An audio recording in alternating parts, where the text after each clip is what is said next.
দরবারে শুকরিয়া জ্ঞাপন করি যে মালিক আপনাকে আমাকে পবিত্র রমজানের মাস রোজার পর গত জমা থেকে আজকের জমা পর্যন্ত অনেকের সাথে হায়াত বাড়িয়ে দিয়েছেন।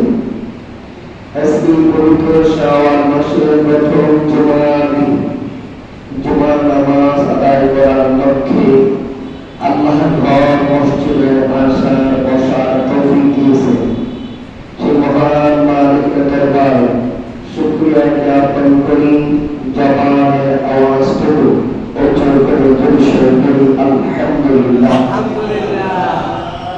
লক্ষ কোটি দরুদ সালাম দয়া নজির গোলাম কদম মুবারক জিনার সিনাই আসমান জমিন আরশ কুরসি লৌহ কলম গোটা কোটি কায়নাত আল্লাহ তাআলা সৃষ্টি করেছেন। জিনাকি নবী মিলে 1,92,24,000 পয়গম্বর দুনিয়ার দিনের দাওয়াত প্রচার করেছে।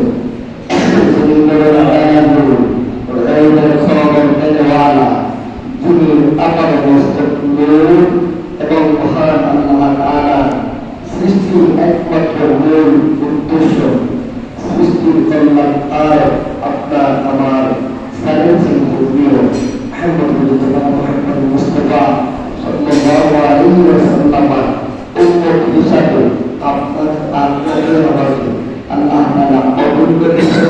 একবার বলি আলহামদুলিল্লাহ। এই আখির জামানার মধ্যে বহু প্রজাতির মানুষ আছে যারা অন্য ধর্ম পালন করে। এক এক ধর্মের মাস আর মন কার্যক্রম আলাদা, আর মুসলমানদের কার্যক্রম এতই সুন্দর যে মৃত্যু করার পর ওই লাশের গায়ে কোন ধরনের আঘাত দিতে মানুষ চায় না। যত নরম করে পারব, যত আনন্দের সহিত তাকে গোসল করে সাজায় আল্লাহ মেহমানের রূপ ধরে দুনিয়া থেকে সানার পক্ষে ব্যবস্থা করা হয়। যে বলে ঠিক না কথা বলে দেখলাম অস্বীকার লাগে না, কথা বোঝা যায় না, কথা বোঝা যায় না, একটু জবাব দিবে রাখতে হবে, কেউ একটু জবাব দিবে।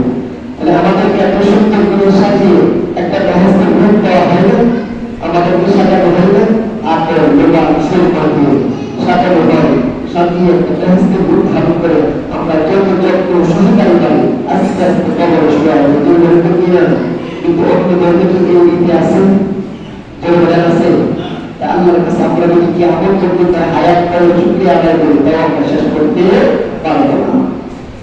যাই হোক, আজকে খুতবার বিষয়বস্তু কিয়ামতের অবস্থা, কিয়ামতের কার কি হালাত হবে এর সংক্ষিপ্ত বিবরণ